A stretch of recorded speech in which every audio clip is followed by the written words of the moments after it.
સમજી લે એક બટાકા ઉપાડવાની હરીફાઈ છે. આરંભ બિંદુ ઉપર એક ગોળ રાખેલી છે. શરૂઆત બિંદુ છે અહીંયા એક ગોળ રાખેલ છે અને ત્યારબાદ તેનાથી 5 મીટર દૂર પ્રથમ બટાકો. અહીંથી જો તો પહેલું બટેકું અહીંયા છે. અહીંયા પહેલું બટેકું છે. કેટલા અંતર છે? 5 મીટરનું અંતર છે. રેડી?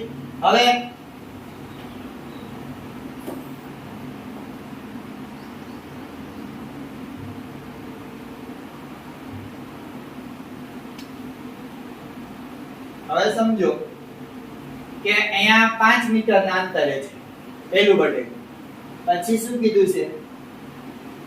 ત્યાર પછી દર 3 મીટર એટલે અહીંથી પછી છે ને 3 મીટરનું અંતર છે. પહેલું છે ને એ 5 મીટર છે બટેકું.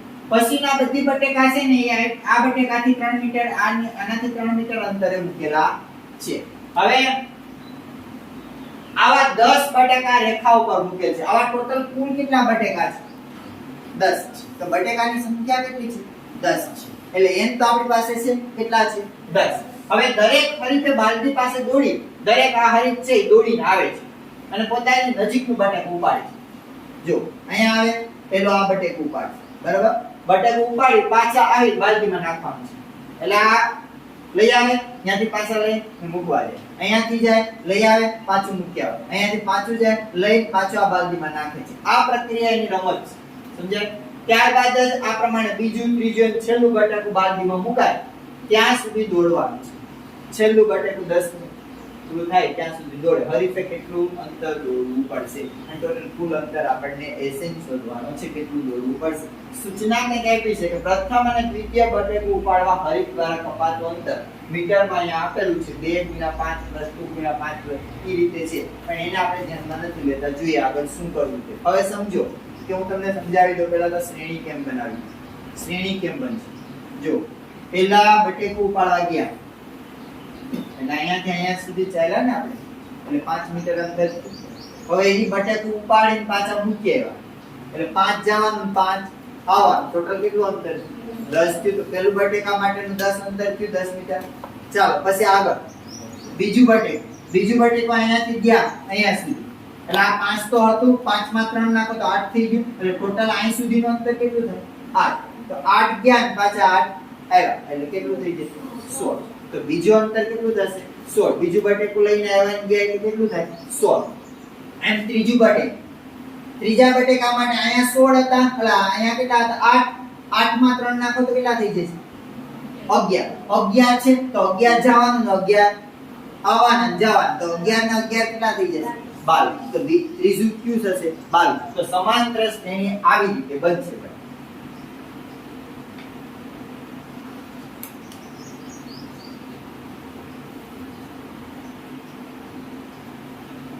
જો સમાંતર શ્રેણી કેવી રીતે બને? પહેલું કેટલું હતું આપણને? 10. પછી 100. કેટલું? 16 ને 16. પછી 22. તો આવી રીતે આમ સમાંતર શ્રેણી બને. ચલો કુલ ટોટલ કેટલા છે બટેકા? 10 છે. ચાલો હવે આપણે અહીંયાથી લિસ્ટ બનાવી લઈએ. પહેલા તો d શોધીશું એટલે કે a2 - a1. a2 કેટલા છે? 16. 16 માંથી 10 કાઢો કેટલા આવશે?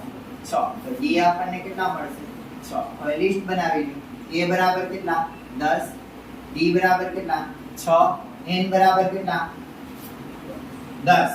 બટેકાની સંખ્યા કેટલી છે? 10 છે. તો 10 અને છેલ્લે આપણે શું શોધવાનું છે? SN શોધવાનું. ચાલો સૂત્ર લગાડી દઈએ. SN n ના છેદમાં 2 કૌંસમાં 2a n - 1 ગુણ્યા d. ચાલો n કેટલા છે આપણી પાસે? 10. s 10 10 ના છેદમાં 2 કૌંસમાં 2a 2 ગુણ્યા a એટલે કેટલા? 10 પ્લસ n કેટલા છે? 10 માઈનસ 1 d આપણને કેટલા મળ્યા? 6. ચલો 2 પંચા 10 5 આવશે અહીંયા. 10 દુ 20 અહીંયા કેટલા આવી જશે? 20. 10 માંથી 1 કાઢો તો 9 9 છક કેટલા થઈ જશે? 54. ચલો 5 ના 5 20 ને 54 50 60 70 ને 77 એટલે અહીંયા કેટલા થઈ જશે? 77. 77 ગુણ્યા 5 કરી નાખો.